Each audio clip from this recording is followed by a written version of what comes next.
रात का घुप अंधेरा और राजस्थान का वो सुनसान हाईवे जहां दूर दूर तक इंसानों का कोई नामो निशान नहीं था। इस खौफनाक सन्नाटे को चीरते हुए एक ट्रक दिल्ली की ओर बरात रहा था। ट्रक चला रहा था रवि, और उसके बगल में बैठा था उसका क्लीनर रविंदर।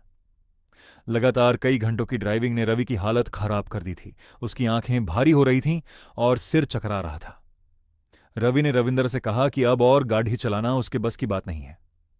तभी रविंदर की नजर बाईं तरफ टिमटिमाती हुई एक पीली रोशनी पर पड़ी। वो एक ढाबा था। दोनों ने सोचा, चलो कुछ खा लेंगे और सुबह तक आराम कर लेंगे। रवि ने ट्रक को ढाबे की तरफ मोड़ दिया। जब उन्होंने समय देखा तो रात के ठीक 12 बज रहे थे। वो ढाबा बहुत अजीब था, खस्ताहाल, वीरान, और वहां एक अजीब सी जमा देने वाली ठंडक थी। एक मध्यम सी लालटेन जल रही थी और काउंटर पर एक बेहद बूढ़ा आदमी बैठा था। उसका चेहरा शॉल से ढका हुआ था। दोनों ने जाकर दाल रोटी का ऑर्डर दिया। वो बूढ़ा आदमी बिना एक शब्द बोले उठा और अंदर चला गया। कुछ ही मिनटों में वो गर्मा गर्म खाना ले आया। खाने से एक बहुत ही ललचाने वाली लेकिन अजीब सी महक आ रही थी। रविंद्र ने जैसे ही पहला निवाला तोड़ने के लिए हाथ पर आया, उसकी नजर अचानक उस बूढ़े आदमी के पैरों पर गई। रविंद्र की सांसें वहीं अटक गईं।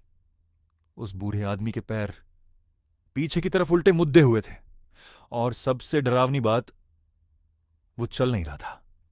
वो जमीन से 4 इंच ऊपर हवा में तैर रहा था।